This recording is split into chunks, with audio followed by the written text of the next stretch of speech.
Hello everyone and welcome to our channel Nilesh education. देख आज आम दशम श्रेणी भूगोलर तुम प्रथम अध्याय संबल एवं एटी प्रथम पाठ रही संबल और तार विकास पाठ को आम आलोचना करवा। देख पूर्वर आम किसी विषय आलोचना करते आज आम बाकी आलोचना करवा। तो प्रतिदिन सन्ध्या 7टा 7 PM आम YouTube channel Nilesh education class होची तुम्हें क्लास गुड़िक कर ओके फ्री क्लास होची आउ टेलीग्राम जॉइन कर तुमको नोट्स पीडीएफ ओके सब दे जाउछि। तो देख आम पढ़ी संबल कौन पढ़ी राइट मनुष्यर व्यक्तिगत तथा सामाजिक आवश्यकता पूरण करें उपयोगी हो मूल्यवान विवेचित हो परिवेश विभिन्न पदार्थ जमीक जैव है अजैव तथा शक्ति इत्यादि जहाँ प्रौद्योगिक दृष्टिकोण सुगम्य अर्थनैतिक दृष्टिकोण संभव आउ सांस्कृतिक दृष्टिकोण ग्रहणयोग्य होता आम संबल बोली कहते ओके आउ आमर संबलर 4टी विशेषत्व रही राइट उपयोगिता कार्यदक्षता सुलभता और परिवर्तनशीलता। तापर आम पढ़ी जे विभिन्न प्रकार संबल राइट संबलर प्रकार भेद आम पढ़ी उत्पत्ति व्यवहार गुण इत्यादि अनुसार संबल विभिन्न प्रकार रही आम आलोचना करते पूर्व क्लास जो भी पूर्व क्लास को देखना हो चैनल को जाए देखिपर ना जी कमेंट बॉक्स में मत लिंक देवा कहले मुझे तुमको लिंक देदेवी। तो अभी आम पढ़ा कौटू ना संबल विकास योजना पढ़ा। देख मनुष्य बंची रही तथा उन्नत जीवन यापन संबलर यथेष्ट आवश्यकता रही। पूर्वर संबल को प्रकृतिर मुक्तदान बोली विवेचना करा। तो पूर्वर कौन होता ना संबलटा कौन ना प्रकृतिर मुक्तदान राइट प्रकृति मिलूँ आमर संबल बोली विवेचना करा यह जो संबलर अविचारित तथा अनावश्यक व्यवहार वृद्धि पाइला पर कौन होना संबलर अनावश्यक व्यवहार गुड़िक वृद्धि पाइला राइट संबल आम व्यवहार कले मुख्यतः विकसित तथा शिल्पोन्नत देश गुड़िक खनिज तथा शक्ति संबलर व्यवहार अधिक अधिक त्वरान्वित होबार लगे। आमर विकसित शिल्पोन्नत देश गुड़िक कौन है ना जो खनिज गुड़िक रही रेट खनिज है पेट्रोल डीजेल ता सहित खनिज जहाँ भी रही ओके मैंगानीज गोल्ड है ओके देन आमर सिल्भर है सब। तो यह सब कौन ना व्यवहार अधिक अधिक कले राइट देश गुड़िक आउ यार वृद्धि पाइले राइट संबलर व्यवहार वृद्धि पाई। भारत भली विकसनोन्मुखी देश गुड़िकर अहेतुक जनसंख्या वृद्धि जो संबल व्यवहार आवश्यकता वृद्धि पाइला। आमर भारत कौन ना विकसनोन्मुखी देश विकसित देश रही राइट विकसित देश गुड़िक कौन कले ना संबलर अधिक व्यवहार कले राइट खनिज गुड़िक जहाँ भी रही देश से बाहर करके व्यवहार कले से भाई आमर विकसनोन्मुखी देश भारत है श्रीलंका पाकिस्तान सब। तो आमर विकसनोन्मुखी देश को कौन ना दरकार राइट अर्थनैतिक सुदृढ़ आमको संबल दरकार राइट खनिज है जहाँ भी। तो आम कौन कले ना आम देश जनसंख्या वृद्धि है तो आमर संबल व्यवहार आवश्यकता वृद्धि पाई फल अनेक सामाजिक अर्थनैतिक तथा परिवेश जनित समस्यार उद्भव है। याद्वारा कौन हो अनेक सामाजिक हो अर्थनैतिक राइट परिवेश जनित समस्यार उद्भव है जमीक विभिन्न संबल परिमाण में अहेतुक ह्रास विभिन्न संबल कौन है ह्रास घटी जेहेतु आम व्यवहार कले संबल को तो संबल ह्रास हम ही हम संबल आहरण में विषमता जो केतक मुष्टिमेय व्यक्ति पाखे यह जमा हो रही किसी व्यक्ति कौन ना लुचाई रखिंट राइट संबल गुड़िक किसी धन है जहाँ भी फल धनी दरिद्र भेदभाव सृष्टि है समाज दुईटी स्पष्ट श्रेणी में विभक्त होती द्वारा कौन है धनी दरिद्र भाव में दुईटी समाज सृष्टि होती राइट। नेक्स्ट निर्विकार संबल उत्तोलन जो पारिस्थितिक भारसाम्य नष्ट होबार लगी फलस्वरूप भूतप्तीकरण ओजन स्तर ह्रास परिवेश प्रदूषण भूक्षय आदि प्राकृतिक विघटन वृद्धि पाइबार लगी यह मनुष्य तथा समस्त जीव जगत संकट सृष्टि करुच्ची। तो कौन है निर्विकार भाव में संबलर उत्तोलन जो पारिस्थितिक वर्तमान भारसाम्य नष्ट होकर कौन हो बहुत असुविधार सम्मुखीन होगा पड़ी। देख जंगल थिला पूर्व जंगल को काटिकी कौन कर घर बिल्डिंग कल कारखाना सब जहाँद्वारा कौन है ना ये खरा बढ़ला राइट माने उत्ताप बढ़ी वर्षा कम है राइट वर्षा ह्रास घटी ये परिवेश प्रदूषण होबार लगी प्लास्टिक जो राइट। तो ये बहुत गुड़िए माने संकट देखा पड़ूँ राइट बहुत असुविधार सम्मुखीन होगा पड़ी। वर्धित जनसंख्या तथा जीवन धारण मान परिवर्तन जो विभिन्न प्राकृतिक संबलर चाहिदा वृद्धि पाइबार लगी अधिकांश क्षेत्र में संबलर त्रुटिपूर्ण तथा अनावश्यक उत्तोलन जो संबल गच्छित परिमाण द्रुत गति में ह्रास पाई जो संबल गच्छित रही ओके आम पढ़ी गच्छित संबल जहाँ आम कौन ना गच्छित कर रखा आगामी पीढ़ी तो ताकि कौन ना ह्रास होबार लगी कारण आम ही ए माने वर्तमान समय आम बहुत संबल को व्यवहार कर विभिन्न शक्ति संबल यथा कोयला पेट्रोलियम भंडार गुड़िक चिंताजनक भाव ह्रास पाइलानी। यह सब माने कौन ହ୍ରାସ ପାଇବାର ଚିନ୍ତା ରହିଛି ରାଇଟ୍। କୋଇଲା ପେଟ୍ରୋଲିୟମ୍ ଏସବୁ ଯଦି ହ୍ରାସ ହୁଏ ରାଇଟ୍, ସରିଯାଏ ଏ ଯେଉଁ ସମ୍ବଳ, ତାହେଲେ ଆଉ ମିଳିବା ଅସମ୍ଭବ ରାଇଟ୍। ବର୍ତ୍ତମାନ ସମୟରେ ବହୁତ ବର୍ଷ ଲାଗିଯିବ ଏସବୁ ସମ୍ବଳ ପାଇବାକୁ, କୋଇଲା ପେଟ୍ରୋଲିୟମ୍ ରାଇଟ୍ ଏସବୁ ଯାହା ବି ରହିଛି। ତ ବର୍ତ୍ତମାନ ସମୟରେ କ'ଣ ନା ଏସବୁର ମଧ୍ୟ ବ୍ୟବହାର ବହୁତ ବଢ଼ିଛି। ଆଉ ଏସବୁ ଯେଉଁ ରହିଛି ଭଣ୍ଡାର ଗୁଡ଼ିକ ହ୍ରାସ ମଧ୍ୟ ପାଇବାରେ ଲାଗିଛି। ଆମର ଖାଦ୍ୟ ଆବଶ୍ୟକତା ମେଣ୍ଟାଇବା ପାଇଁ ଭୂମିରେ ବିଭିନ୍ନ ରାସାୟନିକ ସାର ତଥା କୀଟନାଶକ ପ୍ରୟୋଗ ସହ ଭୂମିକୁ ବାରମ୍ବାର ଚାଷ କରିବାକୁ ପଡ଼ୁଛି। ଆମେ ମଧ୍ୟ କ'ଣ ନା ଖାଦ୍ୟ ଆବଶ୍ୟକତା ପାଇଁ ଭୋକକୁ ମେଣ୍ଟାଇବା ପାଇଁ ଭୂମିରେ ବିଭିନ୍ନ ରାସାୟନିକ ସାର ହେଉଛି ରାଇଟ୍। କେମିତି ଜଲ୍ଦି ଚାଷ ହେବ ରାଇଟ୍। ପୂର୍ବରୁ ଯେମିତି ନର୍ମାଲ ଚାଲିଥିଲା, କିନ୍ତୁ ଏବେ କ'ଣ ନା ହାଇବ୍ରିଡ଼ କରିକି ଯେତେ ମାନେ ବର୍ଷକୁ 2-3 ଥର ହିଁ ଚାଷ କରାଯାଉଛି। ଆଗରୁ ଗୋଟେ ଥର ହେଉଥିଲା, କିନ୍ତୁ ଏବେ 2-3 ଥର ଚାଷ କରିକି ରାଇଟ୍, ମାଟିରେ ରାସାୟନିକ ସାର ସବୁ ପକାଇକି ଏମିତି ବହୁତ କିଛି ଭୂମିକୁ ମଧ୍ୟ ଇଏ କରିବାକୁ ପଡ଼ୁଛି ରାଇଟ୍। ମାନେ ନଷ୍ଟ ହୋଇଯାଉଛି ଭୂମି। ଏଠି ମୃତ୍ତିକାର ହିଁ ବହୁତ ଲସ୍ ହେଉଛି। ଫଳରେ ମୃତ୍ତିକା କ୍ଷୟ ସହ ମୃତ୍ତିକାର ଉର୍ବରତା ନଷ୍ଟ ହେବାରେ ଲାଗିଛି। ଯେଉଁ ମୃତ୍ତିକାରେ ଯେଉଁ ଚାଷ ହେଉଥିଲା ରାଇଟ୍, ଯେଉଁ ଉର୍ବରତା ରହିଥିଲା ତାହା ମଧ୍ୟ ନଷ୍ଟ ହେବାରେ ଲାଗିଛି। ସଠିକ୍ ସମୟରେ ମାନେ ସଠିକ୍ ଯେଉଁ ପୂର୍ବରୁ ଯେମିତି ମିଳୁଥିଲା ରାଇଟ୍ ପନିପରିବା, ସେମିତି ଆଉ ଠିକ୍ରେ ମିଳୁନି। କେଉଁଠି ମିଠା ଜିନିଷଟା ପିତା ହେଇଯାଉଛି, ତ କେଉଁଠି ପିତା ଜିନିଷ ମଧ୍ୟ ଖାରିଆ ଲାଗୁଛି, ଏମିତି ହେଇ ଚାଲିଛି।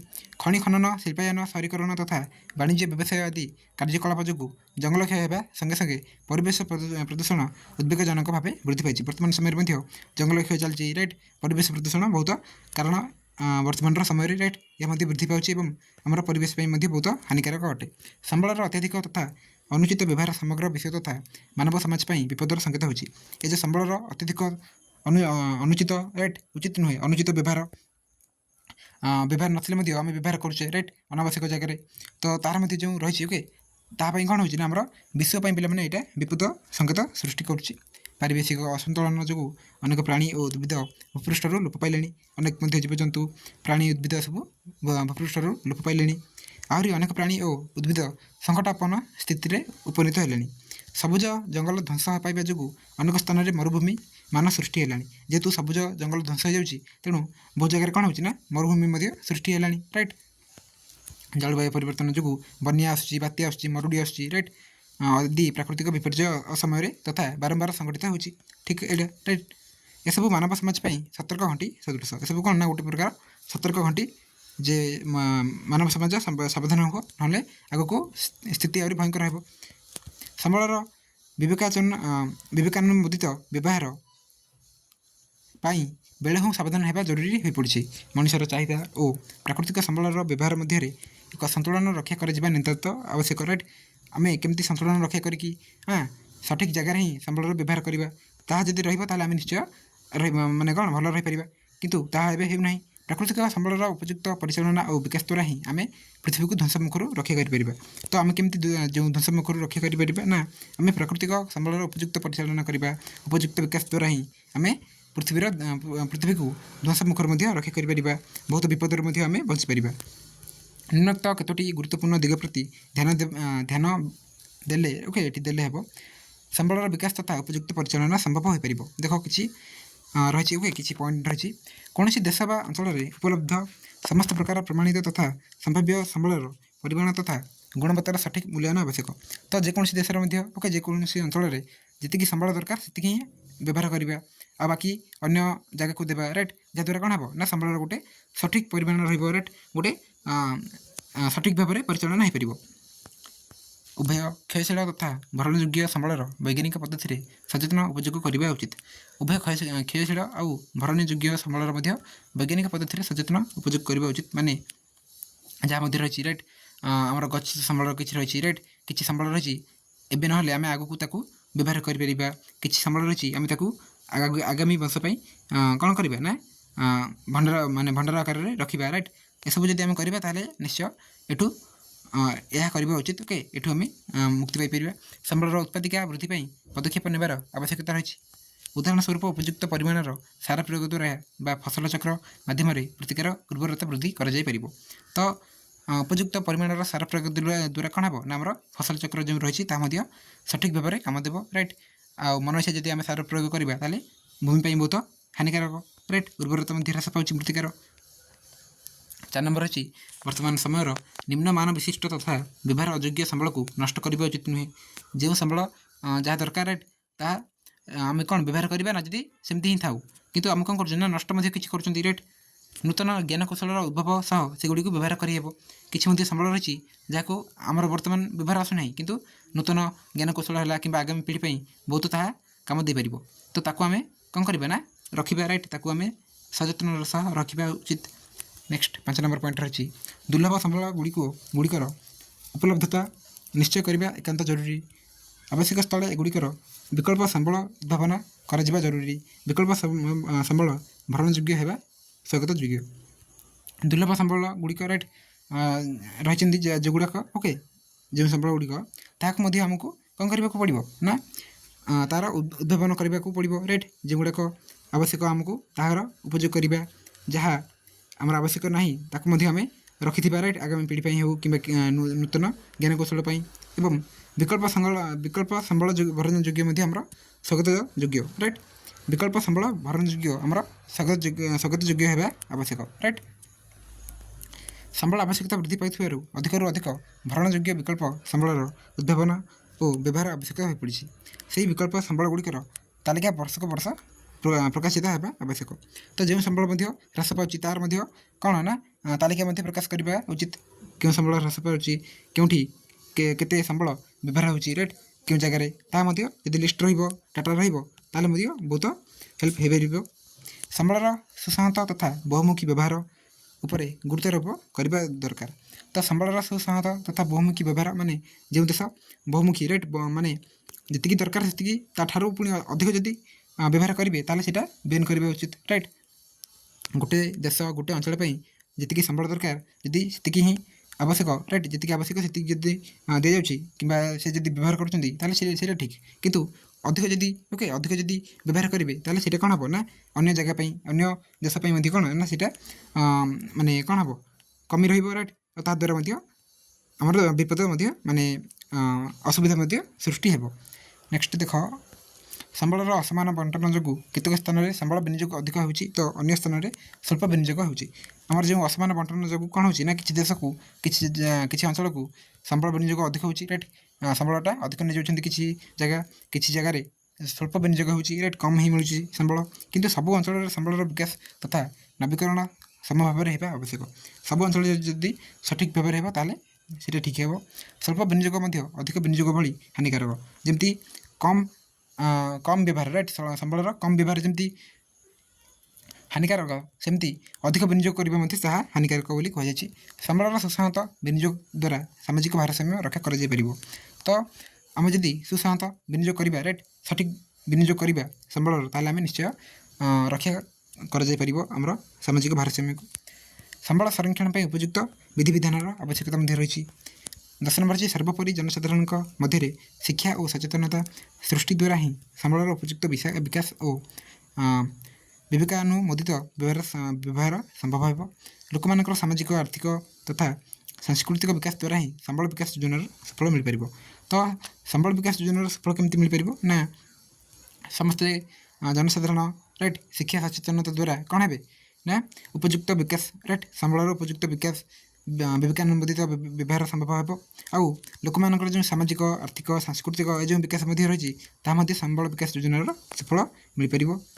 नेक्स्ट देख गोटे इंपोर्टेंट पॉइंट भारत महासागर EEZ अंचल भारत मैंगानीज पिंड उत्तोलन कर अधिकार पाई आमर जो रही ओके भारत महासागर एठू पे मैंने आमर भारत कौन कर ना जो आमर भारत महासागर मैंगानीज पिंड को कौन कर ना संबल को निजे व्यवहार कर राइट निजे व्यवहार कर भारत बोली कहुई संबल संरक्षण रही आम देखा संबल संरक्षण देख संबलर सचेतन विनियोग तथा नवीकरण पर यथेष्ट समय देवाक संबल संरक्षण कहवा तो आम जब संबलर सचेतन विनियोग करवा नवीकरण पर नुआ सृष्टि यथेष्ट समय देवा ताल आम निश्चय यहाँ आम संबल संरक्षण बोली कहवा संबल विनियोगर आवश्यकता तथा आगामी वंशधारक सेगुड़िकर संरक्षण मध्य संतुलन रक्षा करने को आम धारणीय विकास बोली कहवा तो आम कौन करवा ना आगामी वंश हो राइट आगामी वंशधारी आमको संबल जदि संरक्षण करके रखा राइट संतुलन रक्षा करवा ताकू धारणीय विकास बोली कहुए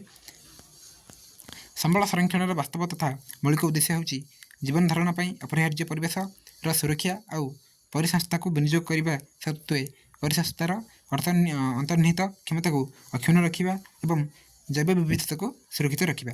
तो संबलर जो मौलिक उद्देश्य कौन तीनोटी रही ना जीवन धारण पर अपरिहार्य परिवेश सुरक्षा आम जीवन धारण पर अपरिहार्य परिवेश सुरक्षा दरकार राइट आम परिवेश को आम सुरक्षा देवा राइट आम परिवेश को सठिक भाव रखा परिसंस्था को विनियोग करने सत्वे परिसंस्थार अंतर्निहित क्षमता को अक्षुण्ण रखा तो सहित जैव विविधता आमर बायोडायवर्सिटी को सुरक्षित रखा ही गुरुत्वपूर्ण बोली कहुई राइट मौलिक उद्देश्य।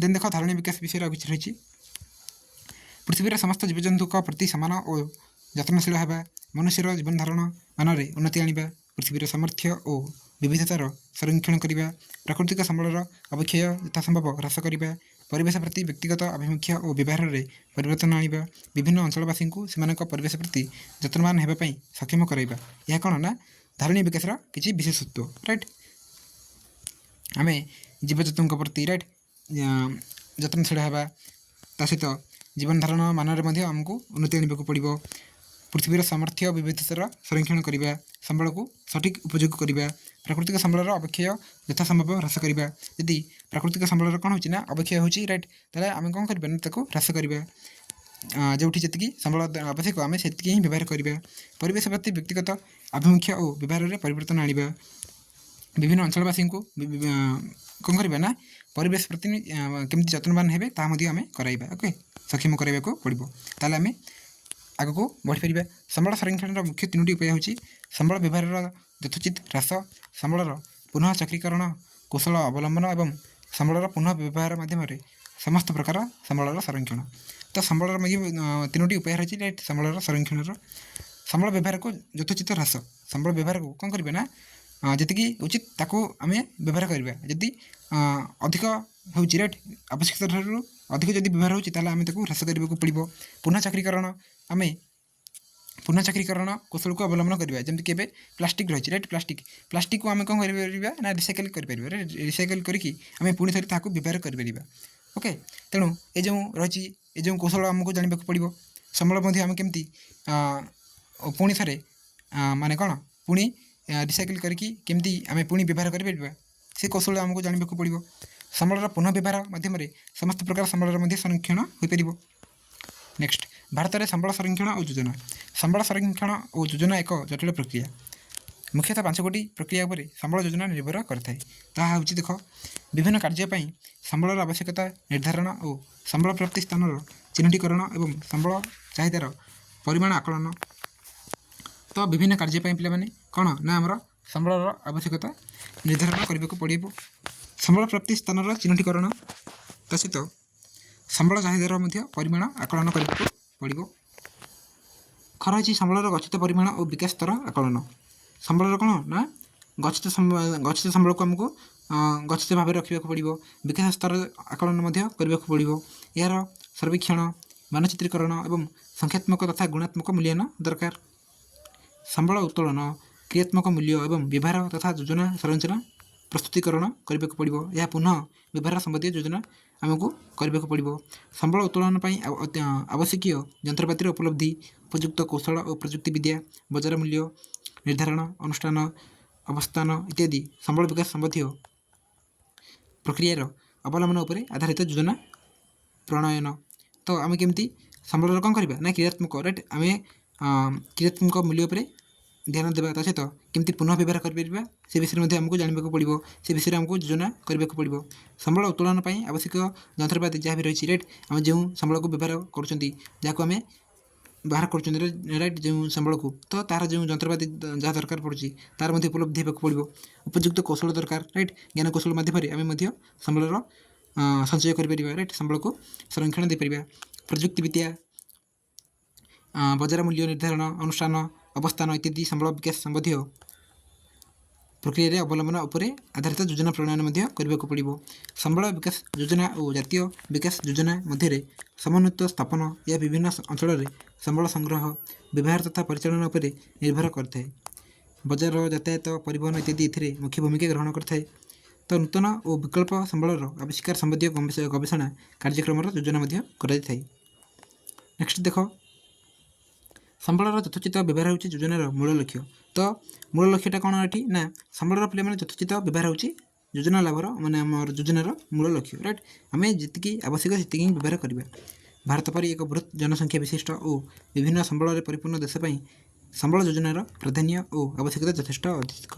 ତ ଆମର ଏଇଟା କ'ଣ ନା ଆମର ଗୋଟେ ବୃହତ୍ ଜନସଂଖ୍ୟା ବିଶିଷ୍ଟ ଆମର ଭାରତ ମଧ୍ୟ ରାଇଟ୍ ପ୍ରଥମ ସ୍ଥାନରେ ରହିଛି ଜନସଂଖ୍ୟାରେ। ତେଣୁ ଆମକୁ ମଧ୍ୟ କ'ଣ କରିବାକୁ ପଡ଼ିବ ନା ଆମର ବିଭିନ୍ନ ସମ୍ବଳରେ ପରିପୂର୍ଣ୍ଣ ଦେଶ ପାଇଁ ସମ୍ବଳ ଯୋଜନାରେ ପ୍ରାଧାନ୍ୟ ଆବଶ୍ୟକତା ଯଥେଷ୍ଟ ରହିବା ଅଧିକ। ଭାରତର ବିଭିନ୍ନ ଅଞ୍ଚଳରେ ବିଭିନ୍ନ ପ୍ରକାରର ସମ୍ବଳ ମିଳିଥାଏ। ଠିକ୍ କେତେକ ଅଞ୍ଚଳରେ ଏକ ନିର୍ଦ୍ଦିଷ୍ଟ ସମ୍ବଳର ଆଧିକ୍ୟ ଦେଖାଯାଉଥିବା ବେଳେ ଅନ୍ୟ କେତେକ ଅଞ୍ଚଳରେ ମଧ୍ୟ ଆମର କ'ଣ ହେଉଛି ନା ଏହାର ଅଭାବ ମଧ୍ୟ ଅନୁଭୂତ ହୋଇଥାଏ। କିଛି ଜିଲ୍ଲାରେ ମାନେ କିଛି ଜାଗାରେ କ'ଣ ହେଉଛି ନା ଅଧିକ ଗୁଡ଼ିଏ ସୁନା ବାହାରୁଛି କିମ୍ବା ରୂପା ଓକେ ଏସବୁ ବାହାରୁଛି ମାଙ୍ଗାନିଜ୍। କିଛି ଜାଗାରେ ମଧ୍ୟ ରହିଛି କୋଇଲା ବେଶୀ ବାହାରୁଛି, କିଛି ଜାଗାରେ ପେଟ୍ରୋଲିୟମ୍ ଏସବୁ ବାହାରୁଛି। ତ କେଉଁ ଜାଗାରେ କେଉଁଠି କ'ଣ ବାହାରୁଛି ରାଇଟ୍। ଆଉ ଆମକୁ ମଧ୍ୟ କ'ଣ କରିବାକୁ ପଡ଼ିବ ନା ଏ ଯେଉଁ ସମ୍ବଳର ମଧ୍ୟ କେମିତି ସବୁ ଦେଶ କେମିତି ଉପଲବ୍ଧି କରିପାରିବେ ରାଇଟ୍, ସମସ୍ତେ କେମିତି ଏହାର ଲାଭକୁ ଉଠାଇ ପାରିବେ ତାହା ମଧ୍ୟ ଦରକାର। ନେକ୍ସଟ ଦେଖ ରହିଛି ଏଠି ମାତ୍ର ଅନ୍ୟ କୌଣସି ଏକ ସମ୍ବଳର ଆଧିକ୍ୟ ରହିଥାଏ। ଉଦାହରଣ ସ୍ୱରୂପ ଝାଡ଼ଖଣ୍ଡ, ଛତିଶଗଡ଼, ଓଡ଼ିଶା, ମଧ୍ୟପ୍ରଦେଶ ଇତ୍ୟାଦି ରାଜ୍ୟଗୁଡ଼ିକରେ ବିଭିନ୍ନ ପ୍ରକାର ଖଣିଜ ସମ୍ବଳ ଅଧିକ ପରିମାଣରେ ଦେଖାଯାଇଥାଏ। ଦେଖ ଆମର ଯେଉଁ ରହିଛି ଆମ ଭାରତର ଝାଡ଼ଖଣ୍ଡ ହେଲା, ଛତିଶଗଡ଼, ଓଡ଼ିଶା, ମଧ୍ୟପ୍ରଦେଶ ଇତ୍ୟାଦି ରାଜ୍ୟଗୁଡ଼ିକରେ କ'ଣ ହେଉଛି ନା ବିଭିନ୍ନ ପ୍ରକାର ଖଣିଜ ସମ୍ବଳ ଅଧିକ ପରିମାଣରେ ରହିଛି। ତାପରେ ଦେଖ ଅରୁଣାଚଳ ପ୍ରଦେଶରେ ଅଧିକ ପରିମାଣରେ ଜଳ ସମ୍ବଳ ରହିଥିଲେ ମଧ୍ୟ ତା'ର ବ୍ୟବହାର ନିମିତ୍ତ ସର୍ବନିମ୍ନ ସୁବିଧା ମିଳିନଥାଏ। ତ ଅରୁଣାଚଳ ପ୍ରଦେଶରେ ମଧ୍ୟ କ'ଣ ହେଇଛି ଆମର ଶେଷକୁ ରହିଛି ରାଇଟ୍ ଆମର ଭାରତ ଏଇଟା ଆମ ଭାରତରେ କ'ଣ ହେଇଛି ନା ଏପଟେ ସାଇଡ଼୍ ଯେଉଁ ଅରୁଣାଚଳ ପ୍ରଦେଶ ରହିଛି ତ ଏଠି ପୁରା 4 ସାଇଡ଼୍ ତା'ର ପୁରା 3 ସାଇଡ଼୍ ପିଲାମାନେ 3 ସାଇଡ଼୍ ଓକେ 3 ସାଇଡ଼୍ ପୁରା କ'ଣ ହେଇଛି ନା ସମୁଦ୍ରରେ ସିଏ ରହିଛି। ଆଉ ସେଠି ଅଧିକ ପରିମାଣରେ କ'ଣ ନା ଜଳ ସମ୍ବଳ ମଧ୍ୟ ରହିଛି ରାଇଟ୍। ତ ତା'ର କେମିତି ବ୍ୟବହାର କରାଯାଇପାରିବ ଆଉ ତାକୁ ସର୍ବନିମ୍ନ ସୁବିଧା ମିଳୁନି ରାଇଟ୍, ତାକୁ ସେମିତି ସୁବିଧା ମିଳୁନି। ତ ସେ ଯଦି ସୁବିଧା ମିଳିବ ତାହେଲେ ନିଶ୍ଚୟ ଡେଭଲପମେଣ୍ଟ ହୋଇପାରିବ। ଲଦାଖ ଏକ ଶୀତଳ ମରୁଭୂମି ହୋଇଥିବାରୁ ଦେଶର ଅନ୍ୟାନ୍ୟ ଅଞ୍ଚଳ ସହିତ ଏହାର ଉତ୍ତମ ସଂଯୋଗ ନାହିଁ। ଯେହେତୁ ଲଦାଖଟା କ'ଣ ନା ଗୋଟେ ଶୀତଳ ମରୁଭୂମି ରାଇଟ୍, ଶୀତଳ ମରୁଭୂମି ତାହା ଲଦାଖ ଥଣ୍ଡା ଜାଗା। ତ ସେଠି କ'ଣ ହେଉଛି ନା ଅନ୍ୟାନ୍ୟ ଅଞ୍ଚଳ ସହିତ ତା'ର ଉତ୍ତମ ସଂଯୋଗ ନାହିଁ ରାଇଟ୍, ଅନ୍ୟ ଦେଶ ସହିତ।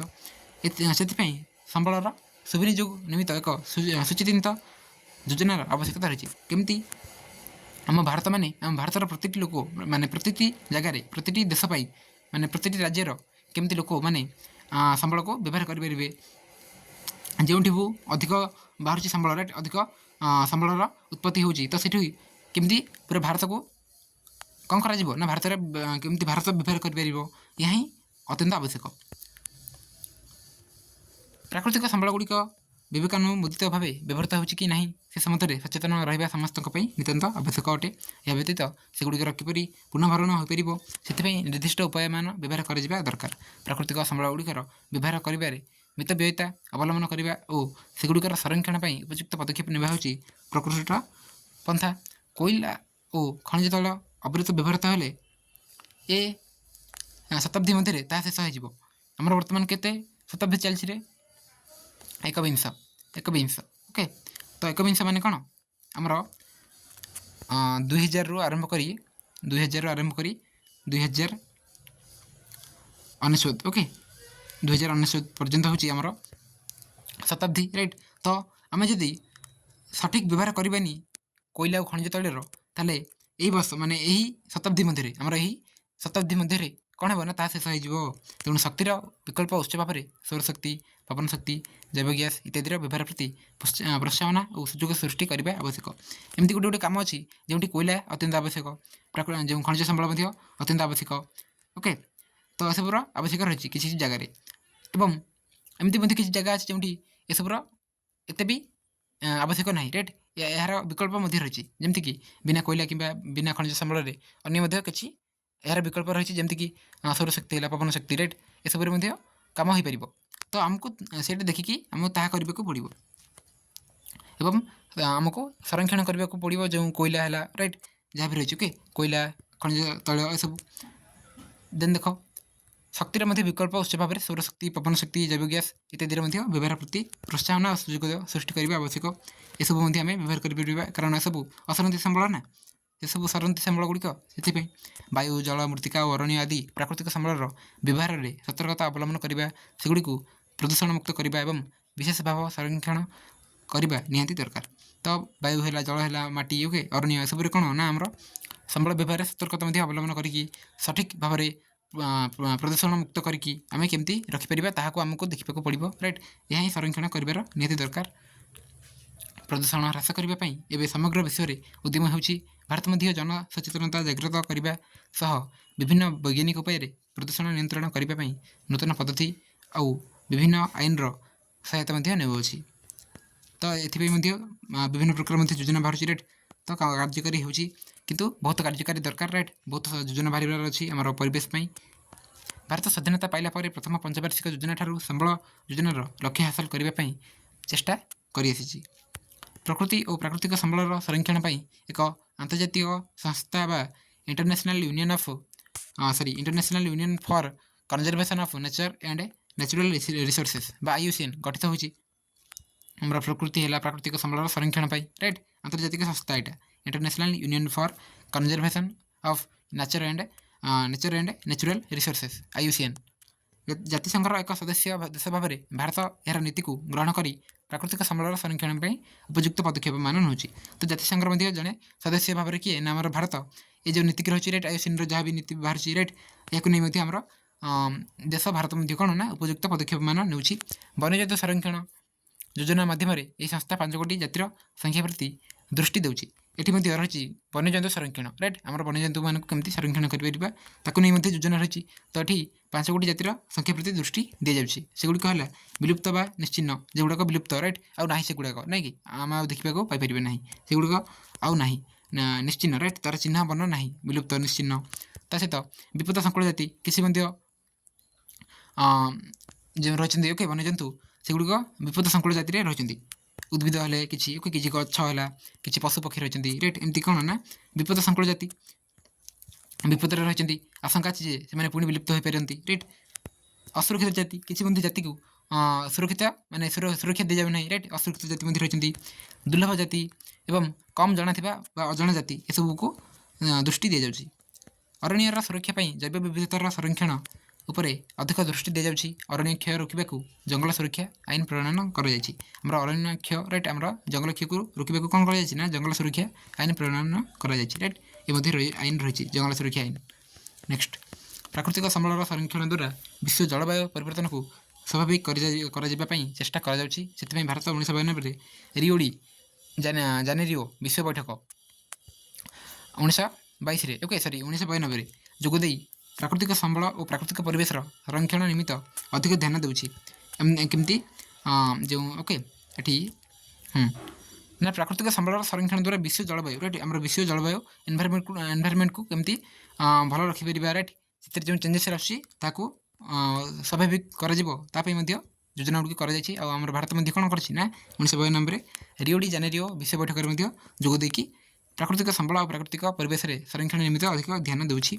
से देश में विभिन्न आईन प्रणयन कर लोक सचेतन कर प्राकृतिक संबलर संरक्षण कर बलिष्ठ पदक्षेप मान नि जाउछि। तो आमको संबल सुरक्षा पे बहुत गुरुत्वपूर्ण संबल जदि रही ताले बहुत लॉस आमर माने आमको सहक पड़ो राइट जहाँ भी भल होम मानव समाज भल होम पृथ्वी भल हो जहाँ भी खराब होटा आम पृथ्वी होम मानव समाज हो तेणु आमको सचेतन होगा पड़ो केमती संबलर ओके संबलर सदुपयोग कर आमको ध्यान देवाक पड़ो। तो यही पाठटी रही है जहाँकि संबल और तार विकास ओके संबल कौन रही तार विकास गुड़िक और केमती आम संबल संरक्षण कर नेक्स्ट क्लास रे आम यार प्रश्नावली करवा सहित आगक अन्य सब पाठ गुड़िक पढ़ा। ताले आज क्लास को एंड करवा। Thank you.